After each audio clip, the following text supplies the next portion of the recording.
For centuries, historians believed they understood the limits of ancient technology. They cataloged the pyramids, admired the gold, and studied the gods. But deep beneath the colossal Temple of Hathor in Dendera, south of Cairo, lies a secret that defies that history.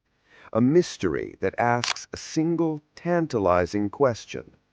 Did the ancient Egyptians have electricity?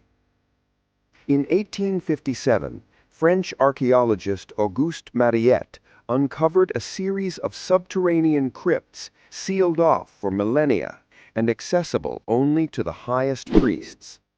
These hidden chambers were designed to hold sacred ritual objects, but carved onto the stone walls were reliefs that looked profoundly modern.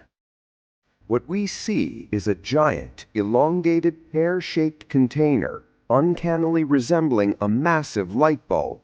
Inside, a wavy, serpent-like figure seems to glow, acting as an incandescent filament. The bulb connects to a base, or socket, and thick stems run along the bottom, interpreted by some as power cables.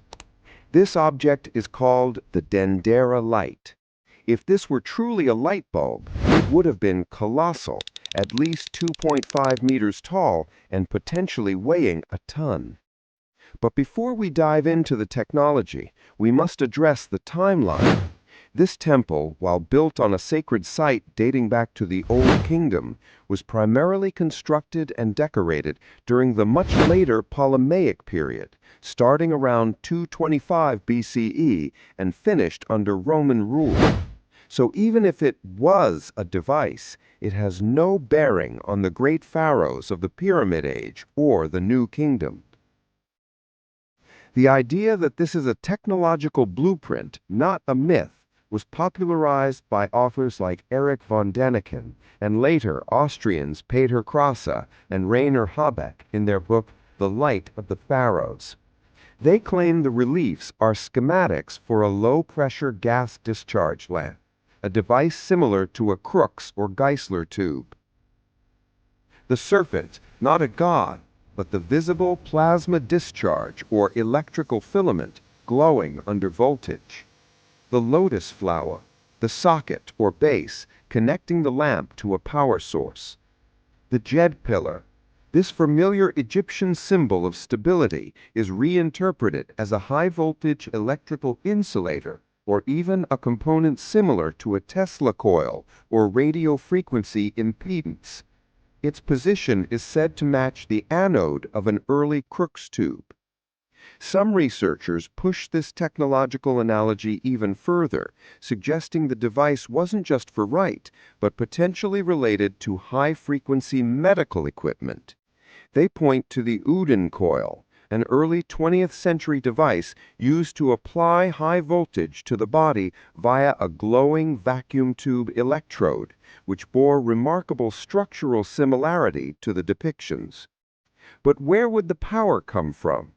Proponents frequently link the Dendera Light to the Baghdad battery. This artifact, a clay jar containing copper and iron, can function as a simple galvanic cell. However, this connection is entirely speculative, as the battery is from a different place, Iraq, and a different time, the Parthian period. Moreover, a single Baghdad battery only produces about 1 volt, making it useless for the high-voltage discharge required to light a huge temple. Here, archaeology delivers a devastating blow. If the Egyptians used electric lights, we should have found fragments of large specialized bulbs, remains of copper wiring, thousands of power sources, or detailed technical manuals. Not a single piece of this evidence exists. When the Dendera temple was first opened, the beautiful art and inscriptions on the ceilings, columns, and walls, including the area where the light bulbs are found, were heavily coated in thick black residue. The sources confirmed that this residue was soot, produced by torches and lamps that had been lit for hundreds of years. If the priests possessed efficient smokeless light bulbs, why were they burning messy, smoke-producing torches to illuminate their most sacred crypts? The soot is definitive evidence. They used fire, not electricity. Furthermore, Egyptologists explain that the ancients had several ways to light spaces without excessive soot, such as using highly polished copper mirrors to reflect sunlight, or by using high-quality oil like castor oil and adding salt to the fuel, which significantly reduces smoke. The lack of soot in some areas is therefore not a proof of electricity, but a testament to effective ancient lighting practices. The most conclusive evidence against the light bulb theory is not archaeological silence, but the fact that the Egyptians themselves left behind the instructions. The extensive hieroglyphic texts carved alongside the reliefs explicitly identify every major component in unambiguous mythological terms. The text tells a powerful story of creation and rebirth. The serpent. The inscription identifies the wavy snake as Harsumptus, the great god who dwells in Dendera. Harsumptus is a specific form of the creator god Horus. The serpent is the symbol of primordial energy emerging from chaos. The lotus flower. The texts confirm Harsumptus rises from the lotus flower as living Ba. The lotus is the primary symbol of the Egyptian creation myth, representing the first object to emerge from the primordial sea, Nun. The flower gives birth to the sun god Ra, autumn. The container. The oval container is identified as the Chen.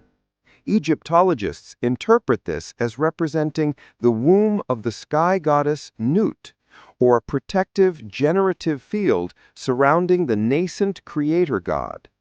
Its transparency is simply a standard artistic convention, known as aspective view, used to show the contents of an opaque object. The Djed pillar. The inscription states the god's body is carried by the Djed pillar. The Djed is the backbone of the god Osiris, symbolizing stability, endurance, and resurrection. The overall scene depicts the cosmogonic moment of the first sunrise. The reliefs are a highly elaborate, late-period visual narrative of the divine creator Harsumptus emerging from the lotus in the womb of the sky goddess, supported by the pillar of stability. Crucially, the texts also suggest these reliefs serve as an illustrated inventory of the cult statues, the physical bodies of the gods that were stored in the secret crypts, detailing their materials and dimensions. This perfectly matches the known function of the subterranean chambers. The theory of the Dendera Light as an ancient light bulb is a captivating narrative, but it crumbles under the weight of textual, contextual, and physical evidence. When modern forms are projected onto ancient art, we commit the "it looks like" fallacy. The ancient Egyptians were undoubtedly masters of engineering and architecture, and there are many genuine mysteries that continue to puzzle us, from the pyramid functions to how hard igneous rocks were carved. But the Dendera Light is not one of them. The claim requires us to ignore the explicit hieroglyphic writing, ignore the archaeological reality of pervasive soot, ignore the lack of any supporting physical artifacts, and ignore 3,000 years of consistent Egyptian religious tradition. It offers a direct window into the profound, complex theological sophistication of the late Ptolemaic priests, who used this cosmos in stone to celebrate divine order and the eternal cycles of creation and rebirth. It is a story of gods, myth, and cosmology. A sacred story carved in stone, not a blueprint for a forgotten gadget. What other so-called ancient alien technology holds a deeper, more profound historical truth? Let us know your thoughts in the comments below.